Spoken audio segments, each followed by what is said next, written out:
8 श्री अभिनंदन नाथाय नमः। श्री दिगंबर जैन अभिनंदनोदय अतिशय तीर्थ क्षेत्र, station road, civil line, Lalitpur, Uttar Pradesh. प्रबंधक श्री राजेंद्र जैन, धनवारा, पूर्व पार्षद। 9889888555। प्रबंधक श्री मोदी पंकज जैन, वरिष्ठ पार्षद। 9450037469। अंतर्गत श्री दिगंबर जैन समाज पंचायत समिति रजिस्टर्ड, ललितपुर, उत्तर प्रदेश। अध्यक्ष इंजीनियर अनिल जैन, अंचल। 9415112333। महामंत्री doctor Akshay Jain Tadaiya, 9415509458। Senior manager Sharad Kumar Jain, Malaya, 7080732808। Bank का नाम सेंट्रल बैंक ऑफ इंडिया, शाखा SVJ inter college, Lalitpur, Uttar Pradesh, 284403। खाता नाम श्री पार्श्वनाथ दिगंबर जैन अतिशय क्षेत्र, क्षेत्रपाल मंदिर, स्टेशन रोड, ललितपुर। खाता क्रमांक 5269974732। IFSC code CBIN 0283297। आपके द्वारा दिया गया दान 80G एवं 12A में आयकर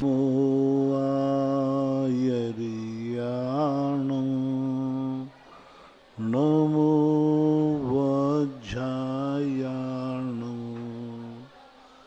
नमो लोये सवसाहूर्णम। पंच परमेष्टि भगवान की आचार्य श्री गुरुवर कुंद कुंद महाराज की, आचार्य श्री गुरुवर विद्यासागर महाराज की। मुनि पुंगव निर्यापक श्रीमद मुनि श्री सुधासागर जी महाराज की।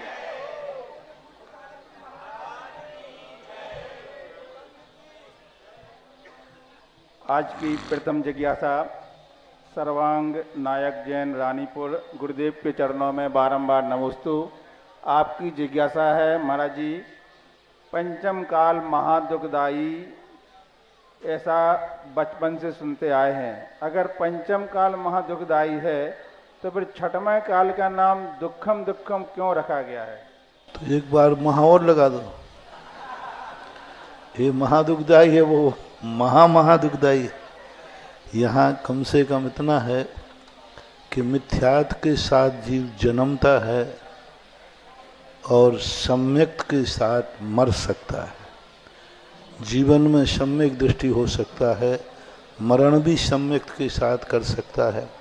असंयम के साथ जन्मता है, संयम के साथ रह सकता है, मर सकता है। स्वर्ग से आ सकता है और स्वर्ग जा सकता है। लेकिन छठे काल में तो नियम से मिथ्यात के साथ जन्मेगा, मिथ्यात के साथ रहेगा और मिथ्यात के साथ मरेगा। नरक से ही निकल के आएगा और नरक ही जाएगा। तो छठा काल तो बिल्कुल सर्वथा ही निंदनीय है। जीवन में एक क्षण मात्र को भी सम्यक दर्शन नहीं हुआ, क्षण मात्र को। यहाँ तो पूरे जीवन भर व्यक्ति सम्यक दृष्टि तो क्या, पूरे 8 वर्ष अंतर मुहूर्त, पूरी जिंदगी भर महाव्रती मुनिव्रत का आनंद दे सकता है, रत्नत्रय पालन कर सकता है और स्वर्ग भी जा सकता है। मिथ्यात को इसलिए कहा दुखदाई क्योंकि यहाँ पर तीर्थंकर आदि का अभाव है, मोक्ष का अभाव है और मिथ्यात के साथ जन्मना पड़ता है, इसलिए सामान्य है। सोनाली जैन, जालना, महाराष्ट्र, गुरुदेव के चरणों में बारंबार नमोस्तु। आपकी जिज्ञासा है, अगर किसी व्यक्ति ने पूरे जीवन में कभी पूजा पाठ नहीं किया मगर उसका मरण समाधि हो तो उसका ऐसा कौन सा भाव अच्छा हो गया? कभी कभी क्या होता है, निधत्त निकाचित कर्म पड़े रहते, जिस कारण से वह संयम नहीं ले पाता। लेकिन जैसे ही उसकी शक्ति में कमी आता है तो अंत में भी संयम लेकर मोक्ष प्राप्त कर सकता है। अनादि मिथ्या दृष्टि एक अंतर मुहूर्त में सम्यक दर्शन ज्ञान चारित प्राप्त करके, केवल ज्ञान प्राप्त करके मोक्ष जा सकता है। अंजन चोर कैसे हुआ? जिंदगी में कभी धर्म नहीं किया, नमोकार मंत्र भी नहीं आया और एक अंतर मुहूर्त में दीक्षा लेकर के मोक्ष चला गया। उनके गुरु महाराज बैठे रहे।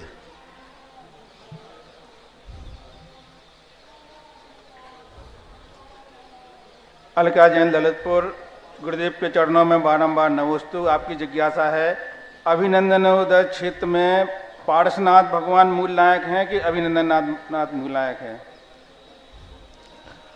तुम्हारी जिसको मानना हो वो ही मूल नायक, पर 24 से बाहर बन जाना। 24 तीर्थंकर, लेकिन यहाँ की जो कमेटी का जो रजिस्ट्रेशन है वो पार्श्वनाथ के नाम से है, लेकिन यहाँ की जो मूल नायक की श्रद्धा है वो अभिनंदननाथ भगवान की है। और अब आप लोगों को अभिनंदननाथ ही मूल नायक मानना है, क्योंकि अब क्षेत्र भी अभिनंदननाथ भगवान के नाम से हो जाए।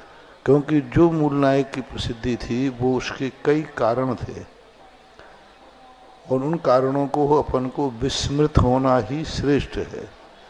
जिन कारणों से पारसनाथ मानना पड़ा है वो कारण कई बार बहुत विचित्र हैं, उनको भूल जाओ और अब सब अभिनंदननाथ भगवान को ही मानो। विजय बोलेकर, परभणी, महाराष्ट्र, गुरुदेव के चरणों में बारंबार नमोस्तु। आपकी जिज्ञासा है कि तीर्थंकर भगवान चतुर्थ स्थान में रहते हैं तो ओम या पंच परमेष्टि को नमन नहीं करते हैं, तो फिर पारसनाथ ने जलते हुए नाग नागिनी को नमोकार मंत्र कैसे सुनाया? पहली बात, नमस्कार नहीं करते हैं ये आप लोगों की धारणा गलत है। उनको ऐसा भाव नहीं आता, वो उनके ऐसा ही नियोग है कि नमन करने का मौका ही नहीं मिलता। मैं मंदिर नहीं जाऊंगा ऐसा नियम नहीं है, वो ऐसी परिणति हो जाती सहज रूप में कि उनका नियोग नहीं बनता। मैं मुनिराजों के दर्शन नहीं करूंगा ऐसा बात नहीं, उनकी नियोग ही है कि मुनिराज उनके सामने निकल भी जाएंगे पर उनकी दृष्टि नहीं पड़ेगी। शास्त्रों में वर्णन आता है कि महावीर स्वामी का जन्माभिषेक हो रहा था, उस समय मुनिराज ने सामने देख लिया कि बालक का जन्माभिषेक हो रहा है, लेकिन भगवान की दृष्टि मुनिराज पर नहीं पड़ी। तो ये एक नियोगी परंपरा समझना चाहिए। भगवान इतने उद्दंड नहीं होते हैं कि वो इतनी अनैतिकता करें, वो एक नियोग है। और नमोकार मंत्र जपना और नमोकार मंत्र सुनाने में अंतर है। सुनाया ही था ना। यदि केवली भगवान से अपन पूछें कि सबसे बड़ा महामंत्र कौन है, तो केवली भगवान की वाणी में क्या आएगा? नहीं वो क्या नमोकार मंत्र नहीं पढ़ूंगा, नमोकार मंत्र में नहीं पढ़ूंगा, ऐसा थोड़ी है। सुनाएंगे, वो सुनाना अलग चीज है और जपना अलग चीज है। तो सुनाने में कोई बाधा नहीं है, ऐसा आता है। लेकिन कहीं ये आता है कि नमोकार मंत्र ही नहीं सुनाया, उनको सांत्वना का उपदेश दिया। ये भी प्रसंग आता है, तीर्थंकर गृहस्थ अवस्था में धर्म का उपदेश नहीं देते हैं, लेकिन ये धर्म के उपदेश नहीं है, ये नैतिकता के, शांति के, सभ्यता के उपदेश हैं। धर्म का उपदेश वही कहलाता है जो 6 द्रव्य, 7 तत्व, 9 पदार्थों को लेकर के और सम्यक दर्शन ज्ञान चारित्र की व्याख्या में जावे, सम्यक दर्शन ज्ञान चारित्र के ऊपर जावे, मोक्ष का वर्णन आदि होवे, तो वो धर्म उपदेश है। ये समझाना, सांत्वना देना, ये धर्म उपदेश नहीं है, ये नैतिक उपदेश कहलाते हैं। शांति का उपदेश, गुस्सा मत करो, कसाय मत करो, शांत रहो, ये सब धार्मिक उपदेश ही हों ऐसा नियम नहीं, ये नैतिक उपदेश भी होते हैं। मिथ्या दृष्टि भी, क्या अपने मिथ्या दृष्टियों में ऐसा उपदेश नहीं पाया जाता? कसाई की शांति का पाया जाता है, कोई बाधा नहीं। बस मोक्ष का जो उपदेश है वह उपदेश का अभाव है। वहाँ उन्होंने शांति का उपदेश दिया कि आप आज दो ध्यान नहीं कीजिए, आप शांति से अपने परिणामों में निर्मल रहिए, ऐसा। प्रीति जैन, आगरा, गुरुदेव के चरणों में बारंबार नमोस्तु। आपकी जिज्ञासा है, आपके बेटे का नाम स्पर्श जैन है, तो इनका कहना है महाराज जी, आधे अक्षर से शुरू होने वाले नाम रखे जाते हैं या शुभ होते हैं या नहीं अशुभ होते हैं? देखो, आपने बेटा शब्द लगा दिया, अब तो नहीं बताऊंगा क्योंकि व्यक्तिगत हो गया। और सामान्य यदि पूछते तो मैं कई बार बता चुका हूं, और अब कभी सामान्य पूछना तो जवाब मिल जाएगा। व्यक्तिगत नाम बताना ये झाड़ा फूंकी है, और सामान्य प्रवचन में देना ये उपदेश है। आप अपने बेटा शब्द ना बोल के सामान्य पूछते कि महाराज इस प्रकार के इस आधे शब्दों से अक्षर शुरू किया जाए या नहीं, तो मिल जाएगा। अब पहले इसको भूलो और फिर पूछो, फिर बताऊंगा। कोई श्रावक का आधे अक्षर से नाम शुरू हो तो रख सकते हैं महाराज जी? अब नहीं बताऊंगा आज।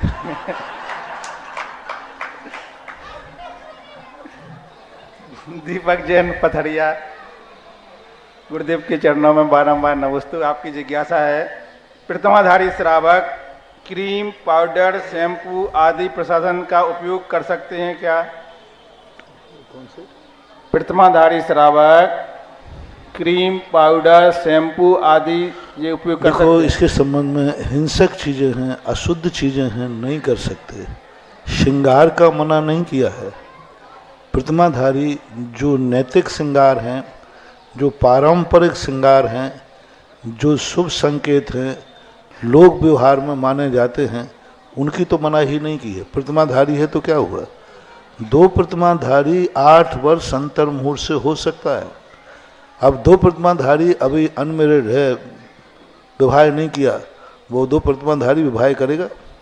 6ठी प्रतिमा तक विवाह कर सकता है। अब वो यदि विवाह करेगा तो वो दूल्हा बनेगा कि नहीं? दुल्हन बनेगी कि नहीं? अब जो परंपरा से जो तुम लोग पहनते हो वो पहनेगा, कोई बाधा नहीं। व्रतों को इतना कठिन मत बनाओ कि लोग उसको हौवा समझ के भागते हैं। अरे भैया प्रतिमा ले लेंगे तो अब सब घर गृहस्थी छूट जाएगी, सब धंधा पानी छूट जाएगा, सब कुछ खत्म हो जाएगा। नहीं, ऐसा नहीं है। 2 प्रतिमाधारी आदि हमारे तीर्थंकर 8 वर्ष अंतर मुहूर्त में पंचम गुण स्थान वर्ती हो जाते हैं। 8 वर्ष अंतर मुहूर्त में, और उसके बाद चक्रवर्ती राज किया, 96,000 विवाह किए, रानियां हुई। उसके बाद देखो गृहस्थी का सारा प्रथम वृत्ति है, पंचम गुण स्थान वर्ती। तो गृहस्थों में व्रत कहीं 6ठी प्रतिमा तक कहीं भी तुम्हारी गृहस्थी में कोई भी बाधक नहीं है। मात्र अनैतिक छूट जाएगा, नैतिक तो रहेगा। 2 टाइम भोजन करना कोई बाधा नहीं।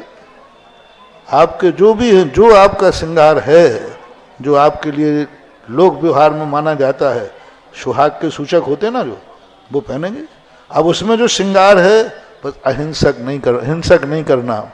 जिनमें हमें मालूम है कि अशुद्ध है तो नहीं करेगा, लेकिन सामान्य रूप से करने में कोई बाधा नहीं है। ऐसा ये जिज्ञासा महाराज जी जैनेतर भाई की है, क्योंकि ये जिज्ञासा समाधान जैनों के अलावा जैनेतर भाई भी लोग सुनते हैं। दिनेश कुमार राठौर, सिंगोली। किसी ने पूछा कि प्रतिमाधारी यदि मेहंदी लगा सकता है कि नहीं? मैंने कहा लगा सकता है, नैन पॉलिश नहीं लगाएगा, वो अशुद्ध है, वो अशुद्ध है। लेकिन मेहंदी आदि आपके यहाँ शुभ सगुन माना जाता है। बेटा बिटिया की शादी है तो उसमें लगाते हैं, करते हैं।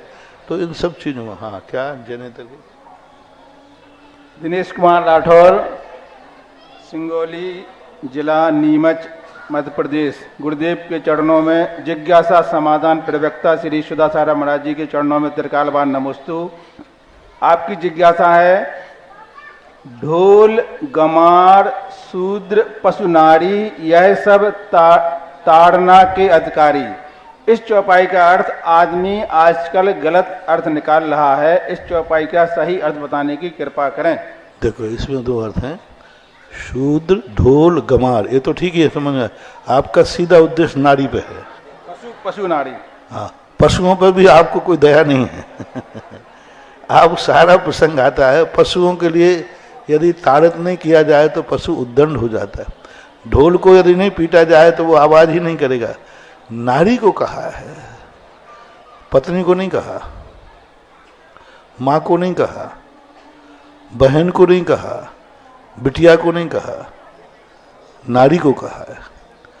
नारी का जो नारित्वपना है उसके लिए अंकुश लगाने की जरूरत है। यदि उस पर अंकुश नहीं, माँ पे अंकुश नहीं लगाना। संसार में विषबेल नारी तज गए जोगीसरा, तो मैंने कहा यहाँ नारी को तो कहा है ना, माँ को तो नहीं कहा। तुम कौन हो?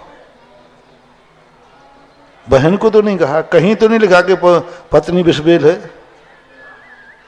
हाँ, वो भावना में कहा है पंडिता बेड़ी है कहा है। तो ये प्रसंग लेना चाहिए।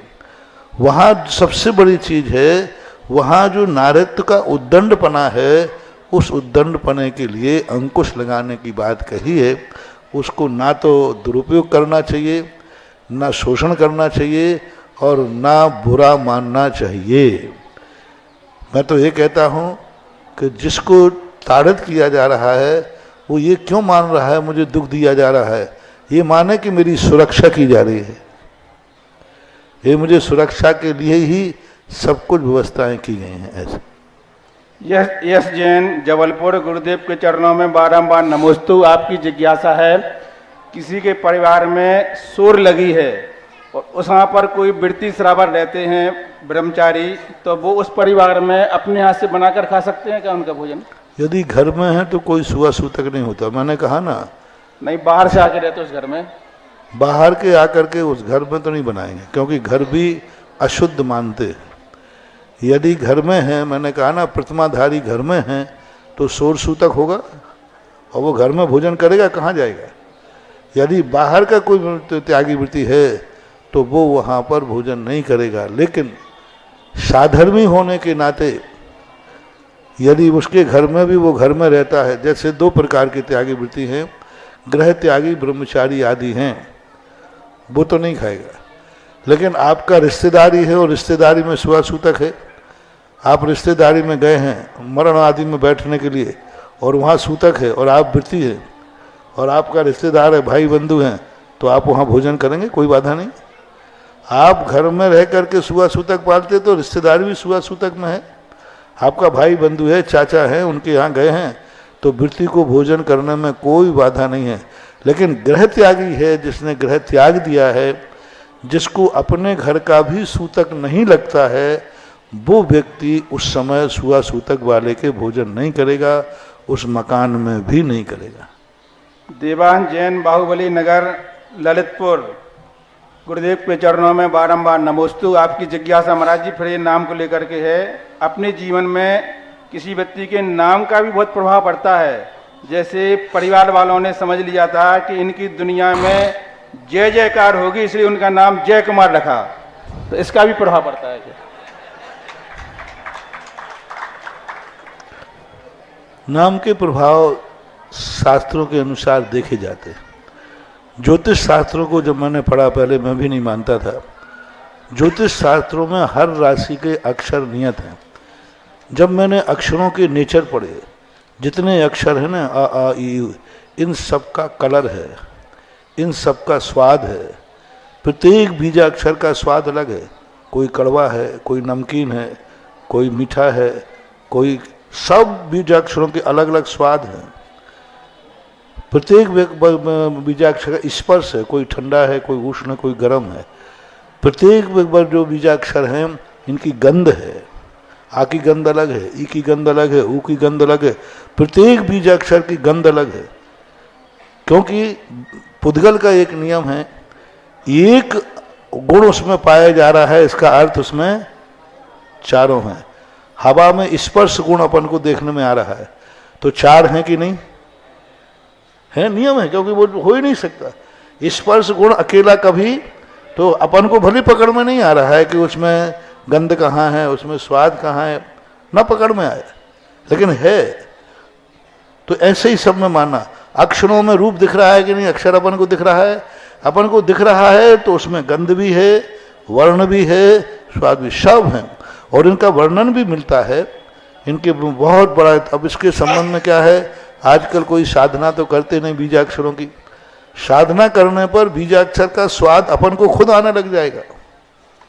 आ का ध्यान करें, हम लक्ष्य लेकर करें आ का ध्यान कि मुझे इसका स्वाद चाहिए।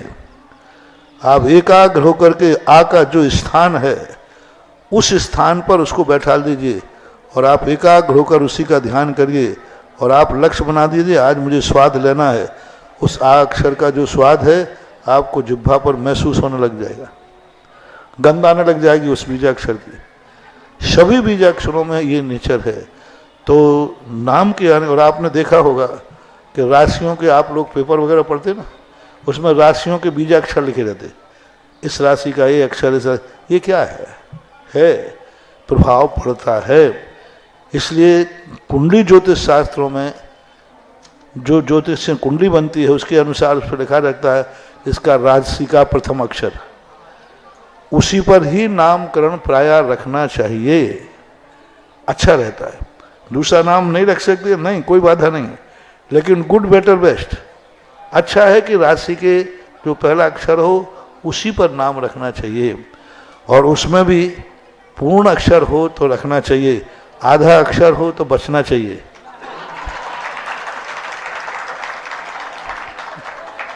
अब बताने में बाधा नहीं है, अब तो प्रवचन हो गया।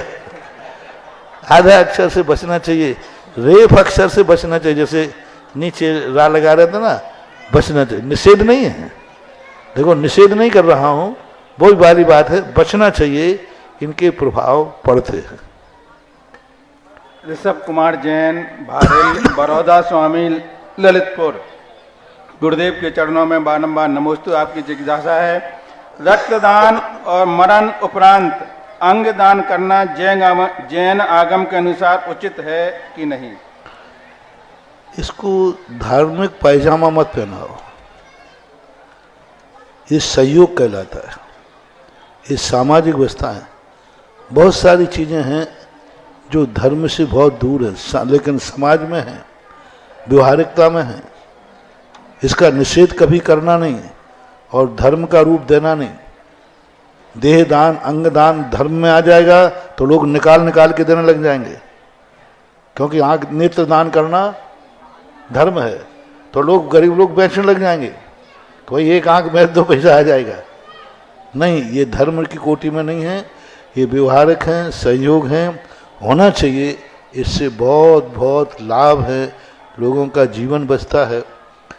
मैं जयपुर में था, एक यंग की मरण हुआ तो सब लोग जलाने लगे, उसकी पत्नी को मतलब वो मूर्छित टाइप की हो गई, होश नहीं था। थोड़ी देर बाद होश आया, उसने कहा अरे वो हमसे इस तरह कहते थे कि मैंने नेत्रदान किए हैं, मेरे नेत्रदान।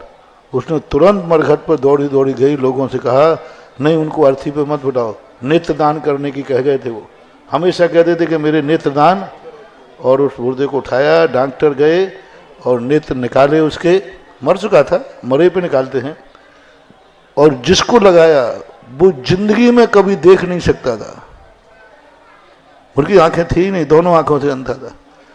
और उसके जब आंख लगी तो उसने दुनिया देखी।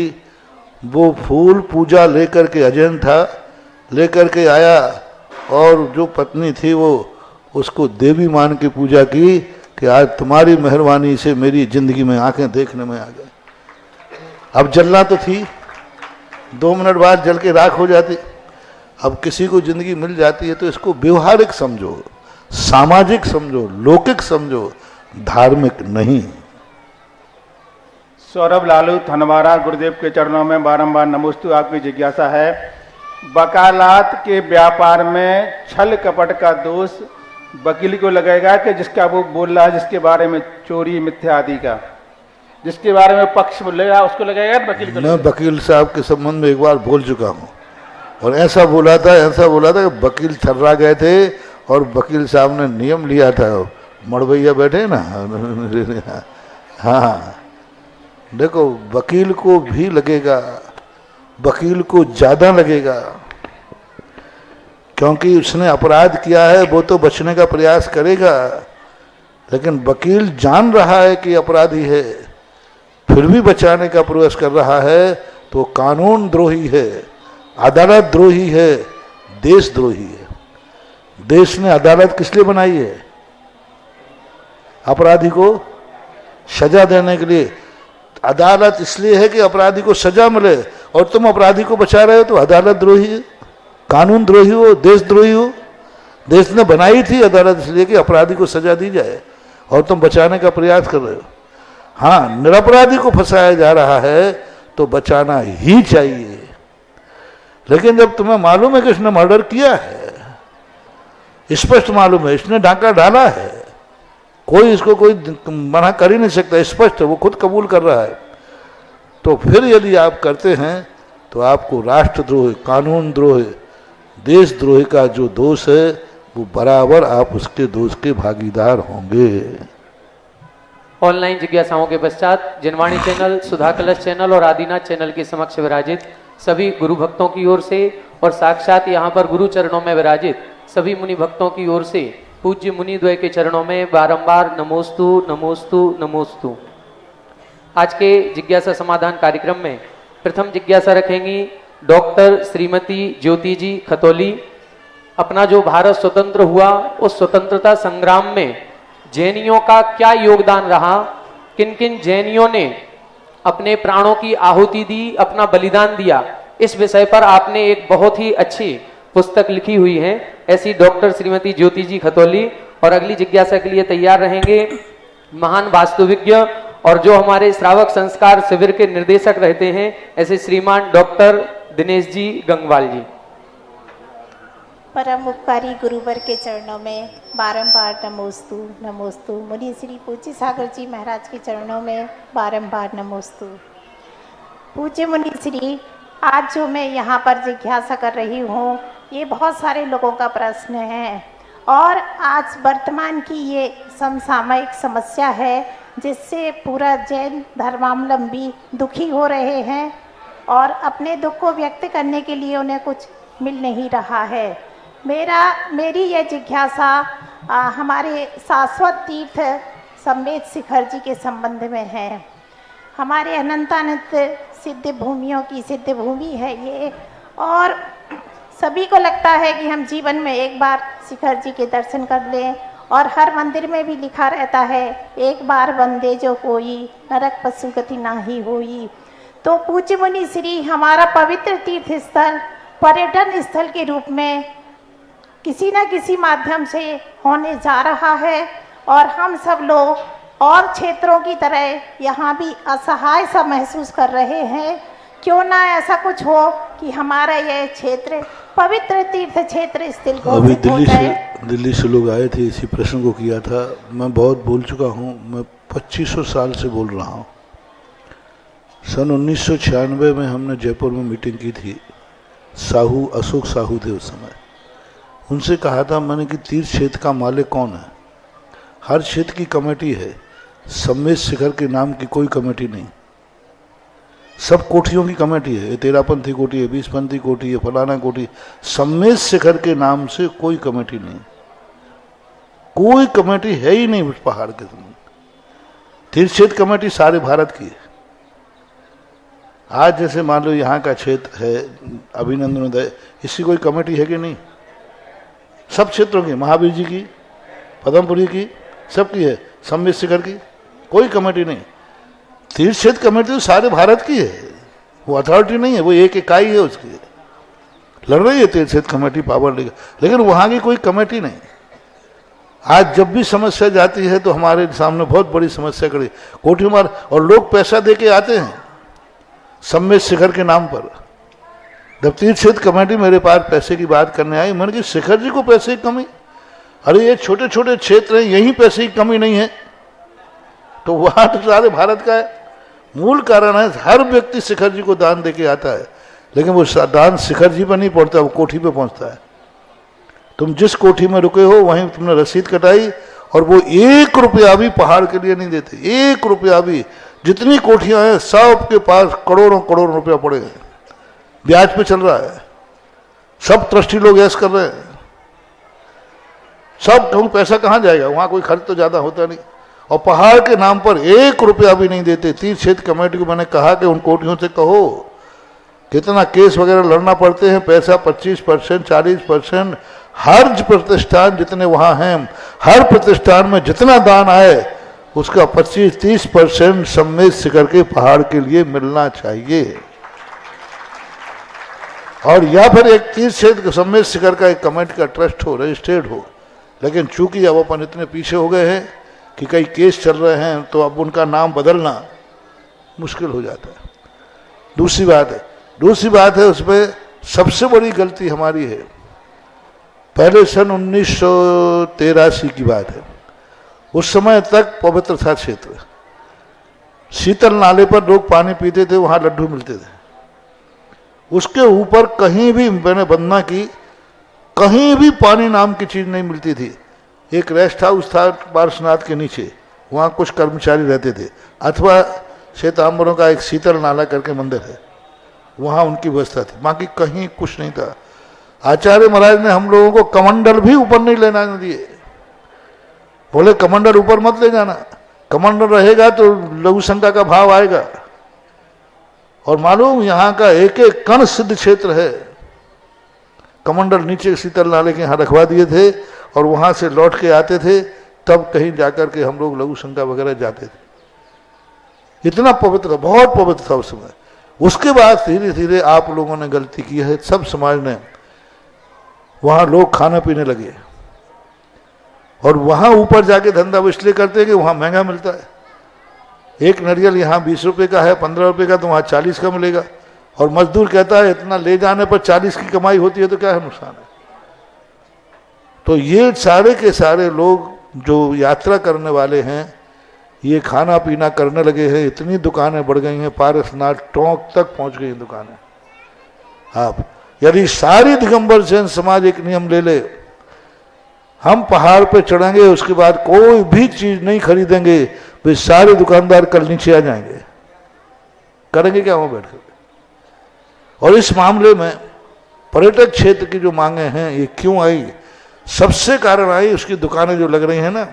अब वो दुकानें लगने से घूमने वाले जाने लगे। पहले घूमने वाले नहीं जाते थे क्योंकि उनको खाने पीने नहीं मिलेगा। अब खाने पीने नहीं मिलेगा तो कौन जाएगा वंदना करके? श्रद्धालु जाएंगे। और अब सब जगह खाने पीने लग रहे हैं, तो खूब लोग घूमने जाने लगे। और ये घूमने जाने से सरकार की दृष्टि पड़ गई कि अरे यहाँ तो बहुत कमाई है, यहाँ तो बहुत स्थिति बन गई।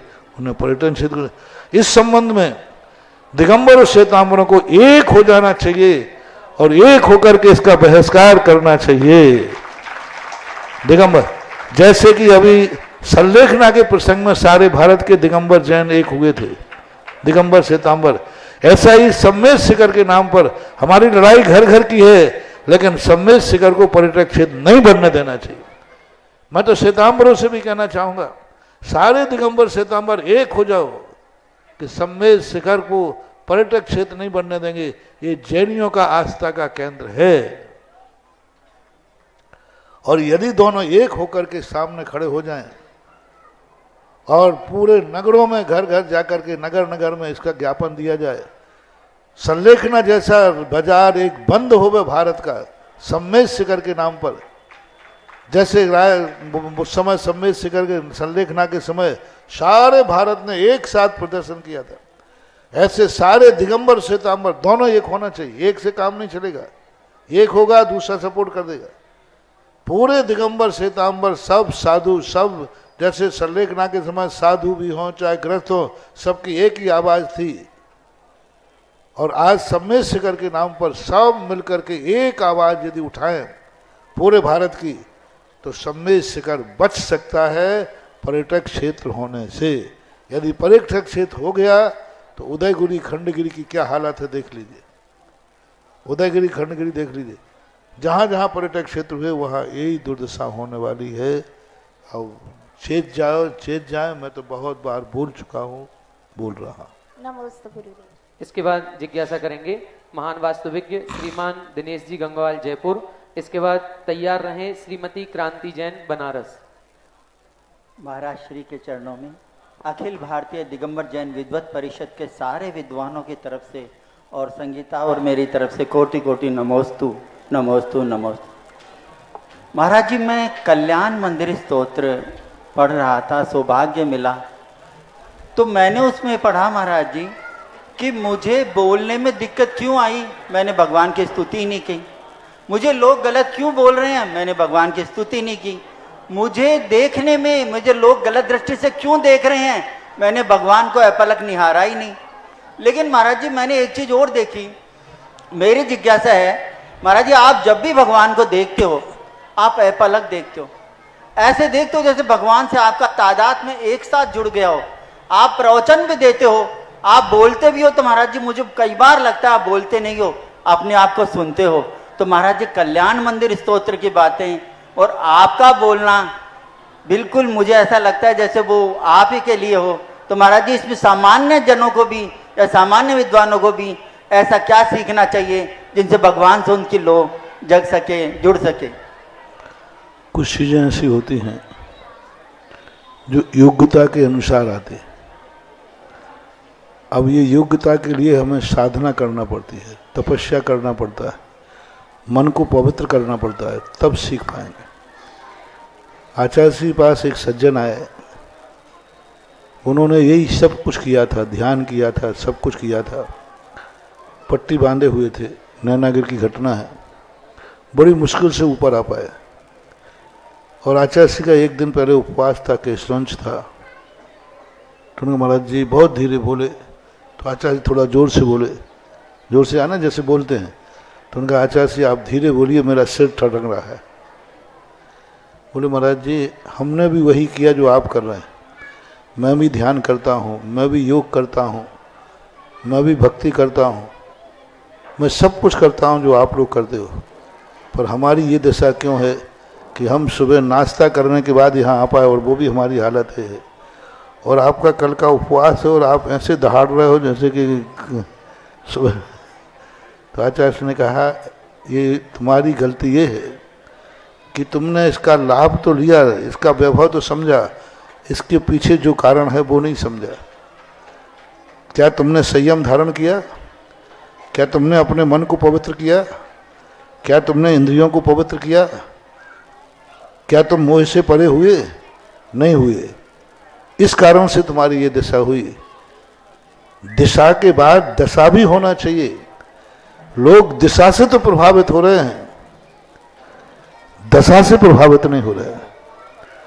और दिशा के साथ दशा यदि हो जाए, आपने दिशा तो पकड़ ली कि आप तन्मय होते हैं, लेकिन मेरी दशा नहीं पकड़ी कि मैं क्या हो गए होता हूं। नहीं पकड़ ली महाराज, देखते हैं। दशा करो, दशा पकड़ो, दिशा नहीं।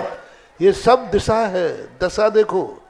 आज जो समय सार के साथ अन्याय हुआ वो क्या हुआ? दिशा तो सही थी, लेकिन दशा बिल्कुल गलत। दशा में भूल थी, दिशा में भूल नहीं। 99% लोगों की दिशा सही होती है, पर दशा ठीक ना होने से उस दिशा का सही प्राप्ति नहीं हो पाती है। इसलिए हर चीज की दशा की योग्यता चाहिए, ऐसा मानना। इसके बाद जिज्ञासा करेंगी श्रीमती क्रांति जैन बनारस। तैयार रहेंगे हमारे शिक्षा गुरु करणान योग विशेषज्ञ, जिन्होंने हमें करणान योग का ज्ञान दिया। आज जो कुछ भी सिद्धांत का ज्ञान हमारे पास है वह उन्हीं के कारण से है। ऐसे श्रीमान महेश जी सतना महाराज श्री, एक मिनट, महानुभाव, आज हमारे बीच में एक ऐसे गौरवशाली परिवार यहाँ पर पधारा हुआ है जो गुरुवर के अनन्य भक्त हैं और आज हमारे बीच में है। उनकी जब विशेषताएं आप लोग सुनेंगे तो आप सभी का मन ऐसा करेगा कि हम भी एक बार उनको अपनी दृष्टि से देख लें और उनका हम सम्मान करें। सब लोग तो सम्मान नहीं कर पाएंगे, लेकिन हमारी पंचायत समिति जो आप सभी के प्रतिनिधित्व करती है, ऐसे पंचायत समिति के अध्यक्ष महोदय श्रीमान अनिल जी अंचल जी, हमारे निर्माण समिति प्रमुख सीलचंद जी अनौरा जी और जो भी पदाधिकारी यहाँ पर हैं वो आगे आएंगे। आज हमारे बीच में सागर से ऐसा परिवार है जिनके 4 पुत्र हैं, मतलब 2 पुत्रों और 2 पुत्रियां हैं। चारों ही ब्रह्मचर्य व्रत को अंगीकार कर चुके हैं। 3 डॉक्टर हैं जिसमें से एक इंजीनियर हैं, पूरे एजुकेटेड हैं। एजुकेटेड होने के बाद मोक्ष मार्ग पर आगे बढ़े हुए हैं। अभी जो भागचंद जी हैं, इनकी श्रीमती जी का अभी निधन हुआ। देवलोक जब वो पधारी तो नमोकार मंत्र पढ़ते पढ़ते शांत भाव से और दान की भावना रखते हुए जब उनसे अंतिम इच्छा पूछी गई कि आपका मरण करीब है, आपकी क्या इच्छा है, तो उन्होंने एक ही उत्तर दिया कि पूज्य गुरुवर जहां विराजमान है, ऐसे अभिनंदनोदय तीर्थ क्षेत्र पर यदि कोई जिनालय हमें मिल जाए तो उस जिनालय का हमें सौभाग्य अर्जित करना है, पुण्य अर्जित करना है। और यहाँ पर जो मानस स्तंभ, कल्प वृक्ष मानस स्तंभ बन रहा है, उसमें 9 कलश की राशि से उन्होंने एक मूर्ति विराजमान करने का सौभाग्य अर्जित किया। उस समय हमारे सांगानेर संस्थान के विद्वान यहाँ आए हुए थे। उनको वो जिज्ञासा समाधान कार्यक्रम के माध्यम से देखती थी तो उनका मन हुआ सांगानेर संस्थान में जो छात्रावास निर्माण हो रहा है उसमें हम एक कक्ष बनाएंगे अपनी ओर से। और यही नहीं, पूर्व में भी नारेली क्षेत्र, ज्ञानोदय तीर्थ क्षेत्र पर चमलेश्वर तीर्थ क्षेत्र पर, चांदखेड़ी जी क्षेत्र पर, इन्होंने सब जगह एक एक जिनालय बड़ी बड़ी राशि से इन्होंने बनाने का सौभाग्य प्राप्त किया। अभी उनसे पूछा, आपने मूर्ति भी विराजमान की चांदखेड़ी जी में, जो हनुमान जी और रामचंद्र जी, जो पूरे हमारे निर्माण कांड के जितने तीर्थंकर या जितने भी केवल ज्ञानी हुए हैं, उन सबके निर्माण क्षेत्र बनाए गए, वहां पर मूर्तियां स्थापित की गई। उसमें इन्होंने राम, हनु, सुग्रीव, सुनील सभी की मूर्ति विराजमान की। हमने कहा और कहाँ की? बोले इनकी गिनती नहीं हमारे पास, रहली में, भाग्योदय में, कुंडलपुर में, पता नहीं कहाँ, वो बता ही नहीं पाए हमको, इतनी सब जगह मूर्ति। और अभी अभी इनका और एक और भाव जगह है कि ये तीर्थोदय तीर्थ क्षेत्र गोलाकोट में 6 सदस्य थे, 6 संरक्षक सदस्य बन चुके हैं। देवोदय तीर्थ क्षेत्र की बात आई तो उन्होंने कहा देवोदय तीर्थ क्षेत्र में भी हम संरक्षक सदस्य बनेंगे। तीर्थोदय तीर्थ क्षेत्र में अभी 6 लोग संरक्षक बनने के बाद भी 1 कलश की राशि और घोषणा की अभी कि तीर्थोदय के लिए हमें 1 कलश और देना है। इनके पिताजी की अभी ये भावना हुई कि वो जो एक सांगानेर में कमरा बोला था वो तो मम्मी के निमित्त से बोला था, अब एक हमारा भी भाव हो रहा है कि सांगानेर संस्थान में 1 कमरा हम और बोलते हैं। ऐसा दानशाली दानवीर परिवार हमारे बीच में है। आए श्रीमान भागचंद जी, doctor Sudhir ji, engineer Satish ji, doctor Chandrakanta दीदी जी और डॉक्टर रविकांता दीदी जी, सभी लोग आए। देखो, गृहस्थ में रह करके व्यक्ति संयम धारण कर लेता है तो ये फायदा है। अब अंगाड़ी पिछाड़ी नहीं, धन का करना क्या है? धर्म ही धर्म करना, और क्या है। हाँ, सभी पूरा पैसा जो भी दान देते हैं तुरंत कैश देते हैं। अभी भी पूरा कैश लेकर के आए हैं। जिज्ञासा करें। श्रीमती क्रांति जैन बनारस तैयार रहेंगे। श्रीमान महेश जी सदन। निर्यापक संत श्री मुनि श्री सुधा सागर जी महाराज के श्री चरणों में त्रिवार बारंबार नमोस्तु नमोस्तु नमोस्तु। नगर गौरव श्री पूज्य सागर जी महाराज के श्री चरणों में बारंबार नमोस्तु नमोस्तु नमोस्तु। महाराज जी, मेरी वो जिज्ञासा है कि शारीरिक महाराज जी मेरी जिज्ञासा है कि मम्मी के कारण सबको वहीं जाना, वो पहले से इंतजाम जाके कर रही है, तुम लोग अपन सब बाद में पूछेंगे। हाँ। महाराज जी, मेरी जिज्ञासा है कि शारीरिक अस्वस्थता के कारण मैं व्रत उपवास नहीं कर पाती हूँ, तो मोक्ष मार्ग प्रशस्त करने के और दूसरे क्या उपाय हैं? देखो, जब शरीर साथ नहीं देता है तो मानसिक और वाचनिक हमारे यहाँ 2 चीजें बचती हैं। तो कम से कम वचनों में धर्म हो, और सबसे बड़ा है मानसिक विशुद्धि यदि बड़ी रहती है तो भी हम उन व्रतों को मन रूप से पालन करके और अपनी कुछ भावनाओं को सफल कर सकते हैं। ऐसा बन। नमोस्तु नमोस्तु। जिज्ञासा करेंगे श्रीमान महेश जी सतना। इसके बाद तैयार रहें ब्रह्मचारिणी दीदी डॉक्टर श्रद्धा जी पटेरा। सिद्धांत, अध्यात्म, आगम, न्याय, चारों अनुयोगों में जो इस संसार में सबसे श्रेष्ठ हैं, ऐसे हमारे गुरु के लिए नमोस्तु। महाराज श्री, अशुभोपयोग से पाप कर्मों का बंध होता है, शुभोपयोग से पुण्य का बंध होता है, शुद्धोपयोग से कर्मों का बंध नहीं होता। और सिद्धांत कहता है कि पहले से 10वें गुण स्थान तक दोनों का बंध होता है। तो इसमें सामंजस्य कैसे बैठाएं? अशुभयोग से पाप का बंध होता है ऐसा तो नहीं कह सकते, क्योंकि 3रे गुण स्थान तक अशुभयोग ही रहता है और अशुभयोग के साथ भी पुण्य का बंध होता है। इसलिए पूज्यवर उमा स्वामी महाराज ने उपयोग को बंध के क्षेत्र में लाए ही नहीं। उन्होंने कहा योग से बंध होता है, शुभा पुण्य से, अशुभा पाप से। उपयोग अशुभ हो अथवा शुभ हो, दोनों में पाप का बंध है और दोनों में पुण्य का बंध है। उपयोग बंध का कारण है ही नहीं, ज्ञान बंध का कारण है ही नहीं, क्योंकि जो दशा है कर्म सिद्धांत की, कर्म सिद्धांत कहता है बंध की प्रक्रिया सब योग से होती है। हाँ, वह उपयोग योग की संगति में आ जाने से उपयोग बंद करता है, ऐसा कहा जाता है। वस्तुतः हमारा योग है। यदि हम योग की व्याख्या उमा स्वामी महाराज ने, पूज्यवर ने ये बहुत चिंतन किया होगा। उन्होंने उपयोग को नहीं लाया, उन्होंने कहा योग। अब योग शुभ अशुभ का बंद करता है तो अशुभ उपयोग के साथ भी बंद हो रहा है पुण्य का। क्योंकि योग शुभ है, और शुभोपयोग के साथ भी अशुभ का बंध हो रहा है क्योंकि योग अशुभ है। छठे गुण स्थान तक अशुभ का बंध की स्थिति बनी है साता वेदनी की अपेक्षा, और ज्ञानावर्णी घातियाँ की अपेक्षा 10वें गुण स्थान तक बंध है और शुभयोग की दशा चलती है। तो ऐसी स्थिति में अब अध्यात्म ग्रंथों में जो उपयोग को कहा है उन्होंने भी शुभ अशुभ की चर्चा न करके जब जघन्य स्थान में उपयोग होता है, कुंद भगवान ने जघन्य स्थान में उपयोग होता है, जघन्य का अर्थ है पर की संगति में, जब उपयोग परान्मुखी होता है तब बंध होता है, और जब उपयोग स्वयंमुखी होता है तो बंध का अभाव होता है। इसलिए उपयोग के संबंध में हम पुण्य और पाप की व्याख्या न करके यदि योग के संबंध में कर लें तो सारे समाधान अपने आप हो जाएंगे, क्योंकि 11वें गुण 9वें गुण स्थान में 8वें गुण स्थान में योग शुभ ही है ऐसा तो नहीं है, क्योंकि कितने वचन योग हैं, कितने काय योग हैं, कितने मनोयोग हैं, 4 आ जाएंगे। बस मनोयोग है, वह सत्य मनोयोग है, असत्य मनोयोग है, उभय मनोयोग है, अनुभव मनोयोग है, वचन भी हैं चारों, सत्य असत्य सारे वचन योग हैं। और काय योग का जो हो स्थिति बनती है तो वो तो है ही, उधर काय योग तो चल ही रहा है। तो अब और आधे काय योग में बादर नाम कर में, तो ये उपयोग की अपेक्षा देखा जाए तो सारे योग वहाँ विद्यमान हैं, और योग जब विद्यमान हैं तो अशुभ कर्मों का बंद होने में कोई बाधा नहीं है। जिज्ञासा करेंगी ब्रह्मचारिणी डॉक्टर श्रद्धा जी पटेरा। इसके बाद तैयार रहेंगे प्रोफेसर डॉक्टर श्रीमान कमलेश जी बनारस।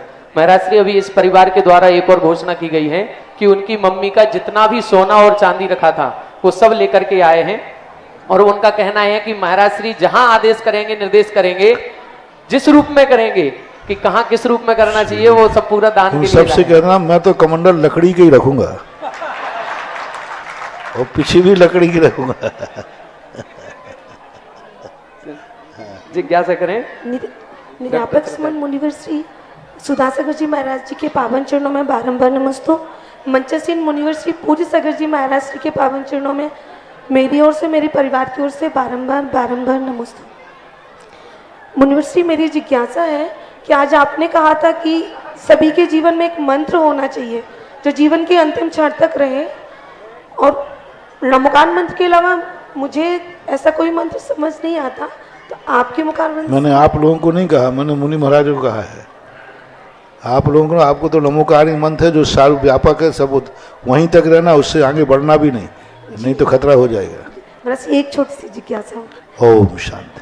नमस्ते महाराज, नमस्ते। इसके बाद जिज्ञासा करेंगे प्रोफेसर डॉक्टर श्रीमान कमलेश जी बनारस।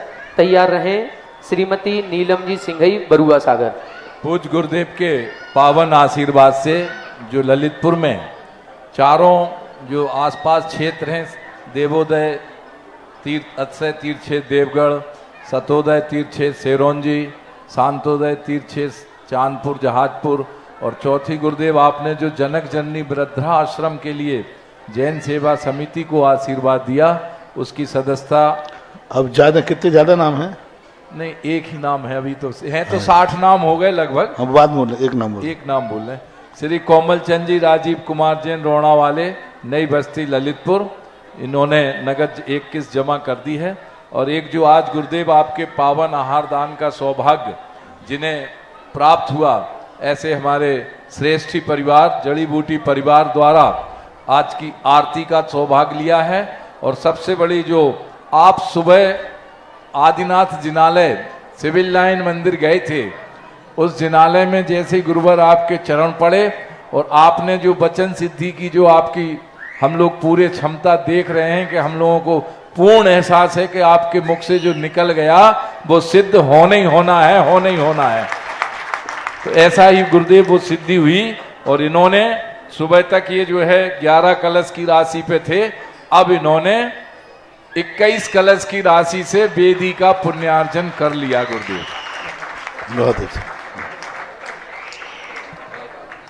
जिज्ञासा करें डॉक्टर श्रीमान। और इन्होंने देखो अपनी जमीन जो थी, आज 1.5-2 करोड़ की जमीन थी जी, और इन्होंने कमेटी ने जो राशि करी वो 1/11 में मंदिर के लिए समर्पित कर दी।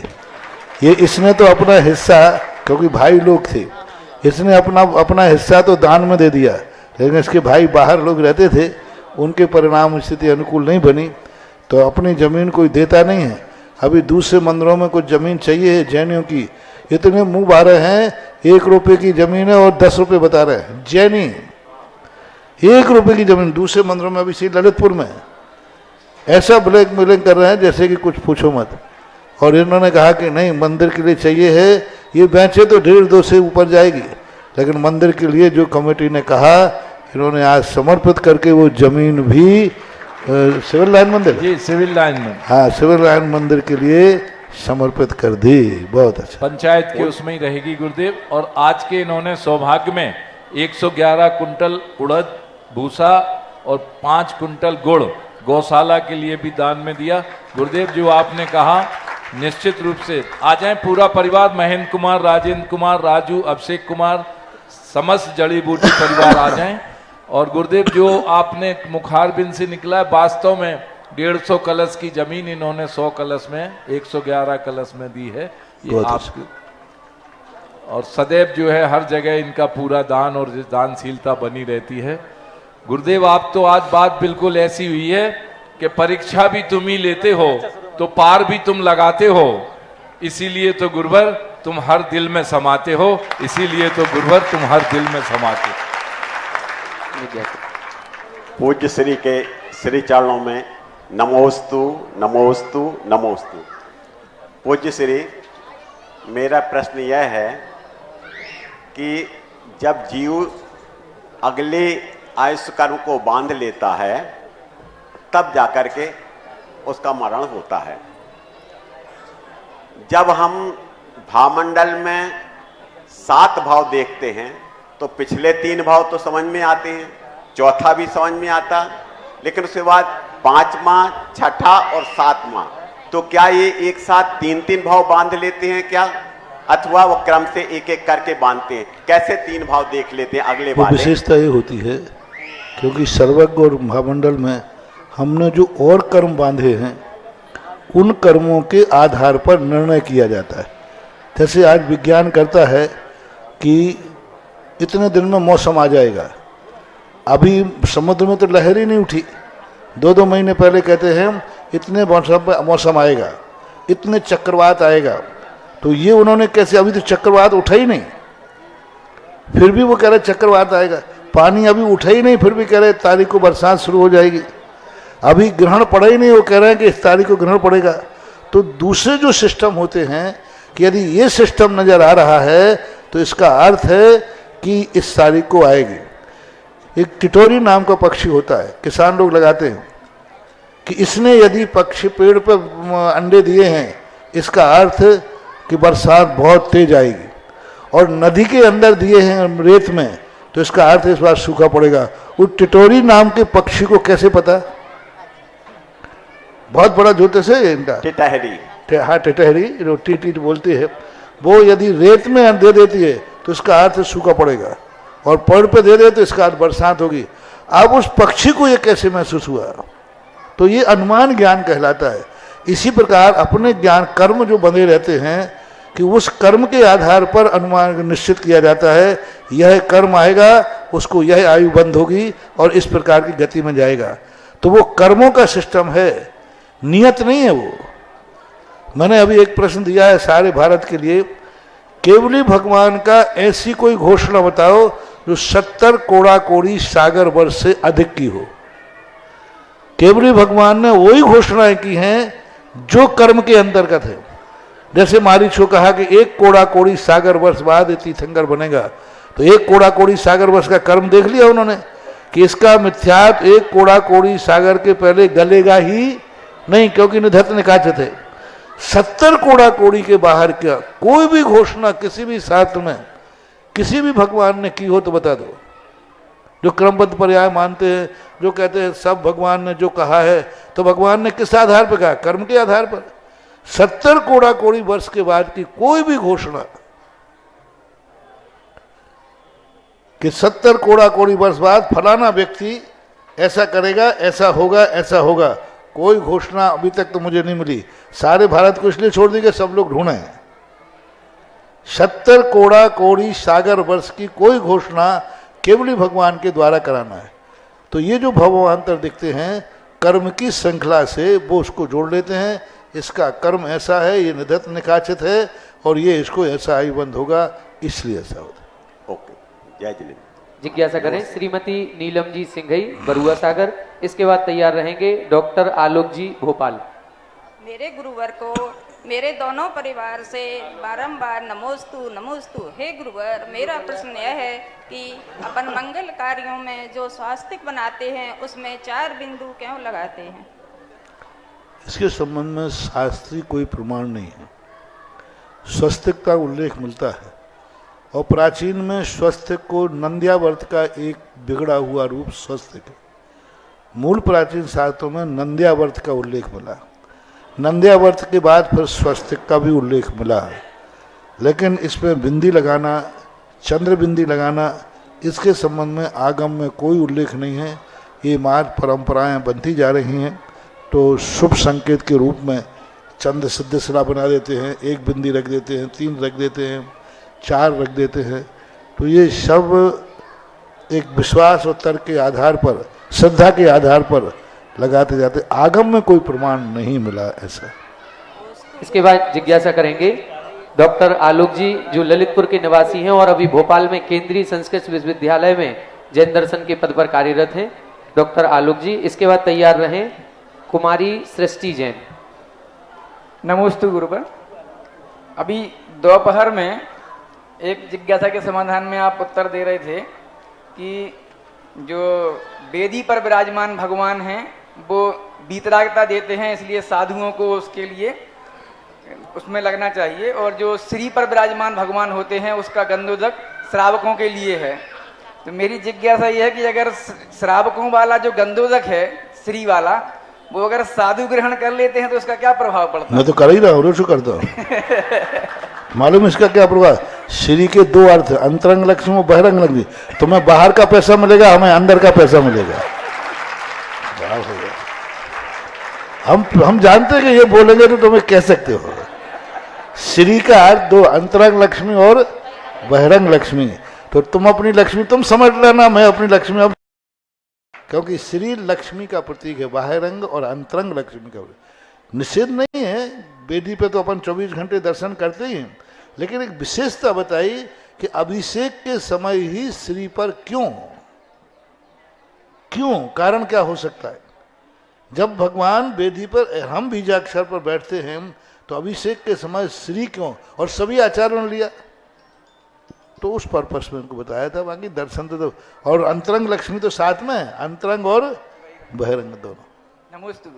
जिज्ञासा करें कुमारी सृष्टि जैन। इसके बाद तैयार रहें भाई श्री सिद्धार्थ जी। माइक पहुंचा दें। सिद्धार्थ जी। पंख नहीं पंकज बनो, मुक्ता बनो न सी, जिज्ञासा करें बनो जनतारो, गुरु पग पग सुनो। मुनिश्री जी के चरणों में बारंबार नमोस्तु। मुनिश्री, मेरी जिज्ञासा जोर से बोलना। मुनिश्री, मेरी जिज्ञासा ये है कि जो चांदी की जो द्रव्य होती है माली के द्वारा शॉप में लाई जाती है, तो हम उसका क्या उपयोग कर सकते? क्या हम उसको मंदिर में दोबारा चढ़ा सकते हैं क्या? या फिर हम जो चांदी की द्रव्य हमने समर्पित कर दी वो माली वापस बेच देता है और फिर वो हमारे पास आए तो हम क्या उसको ले सकते हैं? आपको जान करके नहीं लेना, अनजाने में आती है। पृथ्वी गोल है, हर चीज लौट के आएगी, पर आपके ज्ञान में नहीं आना चाहिए। आप चला करके नहीं ले, सीधे माली से नहीं ले सकते। और आपको मालूम चल जाए कि ये चांदी की द्रव्य माली बेच के गया है तो नहीं ले सकते। बाकी हर चीज़ परिवर्तित होता है। आप नारियल चढ़ाते हो, कहीं ना कहीं से बाजार में लौटता है, नहीं लौटेगा तो तेल निकलेगा, तेल निकाल के बेचेगा, आएगा तो लौट के तो आना ही है। पर अपन निर्माल को बुद्धिपूर्वक नहीं ले सकते। चलो ये निर्माल है, यहाँ सस्ता मिलेगा, बाजार में जाएंगे तो नारियल महंगा मिलेगा, माली से ले लो सस्ता मिलेगा, तो फिर वो सब गलत है। अनजाने में सब लौटती है, कब परिवर्तित होके आता है। जिज्ञासा करेंगे भाई श्री सिद्धार्थ जी और तैयार रहे हमारी पंचायत समिति की वरिष्ठ उपाध्यक्षा श्रीमती मीना जी हिमलिया। मुनिश्री के चरणों में बारंबार नमोस्तु। मुनिश्री, एक जिज्ञासा ये थी कि त्यागी व्रतियों का कुएं के पानी से मशीन से पानी निकालने में उनका निषेध है कि वो वाला पानी वो उपयोग नहीं करते हैं। अगर पानी बाल्टी से निकाल के उसको छान के फिर मशीन से चढ़ाएं तो उसमें कोई ऐसा क्यों करना पड़ेगा? निकाल लिया तो नहीं, अगर जैसे छना पानी निकाल दिया और अगर ऊपर ज्यादा चढ़ाना है तो उसको मशीन से चढ़ा सकते हैं कि नहीं चढ़ा सकते? देखो, उसकी हम अनुमति इसलिए नहीं देंगे कि वो मशीन का फिर पूरा पाइप आप धोगे क्या? सूख जाता पूरा मशीन धोगे क्या? उसमें हाँ। जीव जंतु भी हो सकते हैं, अच्छा, सूखे में भी हो सकते हैं। अच्छा। तो ऐसा ना करें तो अच्छा है। फिर भी किसी परिस्थिति में यदि छान करके किया है तो विशेष परिस्थिति की बात अलग है, लेकिन मशीन से चढ़ाएंगे तो उसमें कोई ना कोई दोष तो बन ही जाएगा। ठीक है, नमस्ते। हाँ, आज मल्टी स्टोरियां हैं, दिक्कत तो होती है। आज के कार्यक्रम की अंतिम जिज्ञासा श्रीमती मीना जी इमलिया। नवतीर्थ सृजन तुम करते हो और जीर्णोद्धार कराते हो, श्रावक संस्कार शिविर लगाकर चैतन्य तीर्थगढ़ देते हो, चैतन्य तीर्थगढ़ देते हो। मैं और मेरे परिवार की ओर से दिगंबर जन पंचायत समिति ललितपुर व समस्त महिला संगठन समाज की तरफ से आपके चरणों में जिज्ञासा करें जल्दी। गुरुवर, ये पंचम काल में जो 123 जीव भद्र परिणामी मिथ्या दृष्टि विदेह क्षेत्र जाते हैं, उनके जाने का क्रम क्या है और क्या यहाँ से उनके जाने के क्रम 21,000 वर्षों में उनको बांटा गया है। कभी पहले 11 भी हैं, 21 भी हैं, 23 में, ऐसे टोटल अलग अलग बांटे गए। पूरे 21,000 वर्ष में जाएंगे, अन्न नहीं जाएंगे सो बात नहीं है। 123 भद्र मिथ्या दृष्टि है जो वहाँ जाएंगे और दीक्षा लेकर के उसमें मोक्ष चले जाएंगे। इसलिए उनका वर्णन किया कि यहाँ से जाएंगे और वहाँ जाकर के अल्प समय में वह ज्ञान को प्राप्त करके मोक्ष जाएंगे। लेकिन ऐसा नहीं है कि अन्य लोगों के लिए निषेध हो, इनकी भद्रता का विशेषता है। अन्य लोग मोक्ष जा भी सकते हैं और नहीं भी, लेकिन इनका जाना निश्चित है। उनका क्रम दिया है शास्त्रों में, कब कब कितने कितने जाएंगे। गुरुवर, यहाँ से जो सादिक 2000 सागर में 48 भाव मिले हैं, उसमें 16 स्त्री 16 पुरुष 16 नपुंसक के, तो यहाँ से स्त्री पर्याय से भी जा सकते क्या वहाँ पर, और तद्भव मोक्षगामी हो सकते क्या? यहाँ से विदेह क्षेत्र से क्यों नहीं जा सकते? एक चीटी जा सकती है विदेह क्षेत्र। नहीं, तद्भव मोक्षगामी की जो 123। हाँ, मैं कह रहा हूँ एक चीटी जाग मर करके यहाँ से जाके विदेह क्षेत्र में चले जाए और हम लोगों से पहले मोक्ष चले जाए। निगोदिया जी, पेड़ पौधे का कीड़ा मकोड़ा कोई भी मर करके सीधा विदेह क्षेत्र में मनुष्य बने और मुनि दीक्षा लेके मोक्ष जा सकता है। आप लोग भी जा सकते हैं, जल्दी जल्दी पधारो। नमस्ते गुरुवर, ऐसा ही आशीर्वाद हो। जल्दी जल्दी पधारो, बहुत बढ़िया। आज का जिज्ञासा समाधान कार्यक्रम यहीं पर संपन्न होता है। आज पूज्य गुरुवर की आरती करने का सौभाग्य। देखो, देवगढ़ वालों के जो कमेटी वालों ने जो वचन लिए थे, वो आज सभी ईमानदारी से सब ने हफ्ते में देवगढ़ जाना और अपने साथ किसी ने 5 किसी ने 3 ये अभिषेक के लिए देवगढ़ ले जाएंगे। ऐसा बहुत अच्छा। बस का भी है, बस का भी हो गया ना? बस तो अभी वो जा रही थी, उसको हमने रोक लिया है। नई वाली बस आधी हो गई। अच्छा, ठीक। जिनवाणी के ज्ञान थे सुजय लोकालोक, सुवाणी मस्तक धरू सदा दे। सभी लोग नवोकार मन पढ़ेंगे। आज की आरती का पावन सौभाग्य, आज के गुरुदेव के पावन आहार दान देने का सौभाग्य जिस परिवार को मिला, आज वो गुरुदेव की सब परिवार यहाँ पर आकर के आरती करेंगे। 8 बजे के बाद गंभीर सागर जी के प्रवचन के बाद इनके घर पर आज बुलावा भी है, सभी लोगों को पहुंचना है। भजन अभी बुलावा। आरती के पश्चात संगोष्ठी का तृतीय सत्र प्रारंभ होगा, वहीं डोम पांडाल में होगा। जो भी विद्वान हमारे हैं वो वहां पर पहुंचेंगे और जो भी महानुभाव संगोष्ठी सत्र को सुनना चाहते हैं वो सभी वहां पर पहुंचे। स्तोत्र साहित्य पर ये संगोष्ठी आयोजित है और वरिष्ठतम विद्वानों के आलेख आपको सुनने का अवसर प्राप्त होगा। और किसी महान भाव के आरती करने के भाव हो रहे हों, समय हो रहा है जी। मैं आज उपस्थित यहाँ सभी हमारे जिन धर्म जिन आगम के मूर्धन विद्वान हमारे बीच में हैं, उन सभी को मैं आमंत्रित करता हूं कि आएं। अब जब समय नहीं गुरुद्वार को आरती तो कर सकते हैं, आ जाइए सभी लोग। सभी उपस्थित हमारे इस विद्वत संगोष्ठी में जो जितने भी विद्वान पधारे हैं, सबसे करबद्ध प्रार्थना आप आएं और आज गुरुदेव की आरती करने का पावन सौभाग्य। आरती लगा दीजिए भैया, प्ले कर दें।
कार्यक्रम के पुण्यार्जक थे श्री 1008 श्री अभिनंदन नाथाय नमा, श्री दिगंबर जैन अभिनंदनोदय अतिशय तीर्थ क्षेत्र, station road, civil line, Lalitpur, Uttar Pradesh. प्रबंधक श्री राजेंद्र जैन धनवारा, पूर्व पार्षद, 9889888555। प्रबंधक श्री मोदी पंकज जैन, वरिष्ठ पार्षद, 9450037469। अंतर्गत श्री दिगंबर जैन समाज पंचायत समिति रजिस्टर्ड, ललितपुर, उत्तर प्रदेश। अध्यक्ष इंजीनियर अनिल जैन, अंचल, 9415112333। महामंत्री doctor Akshay Jain Tadaiya, 9415509458। Senior manager Sharad Kumar Jain, Malaya, 7080732808। Bank का नाम सेंट्रल बैंक ऑफ इंडिया, शाखा SVJ inter college, Lalitpur, Uttar Pradesh, 284403। खाता नाम श्री पार्श्वनाथ दिगंबर जैन अतिशय क्षेत्र, क्षेत्रपाल मंदिर, स्टेशन रोड, ललितपुर। खाता क्रमांक 5269974732। IFSC code CBIN 0283297। आपके द्वारा दिया गया दान 80G एवं 12A में आयकर मुफ्त रहेगा।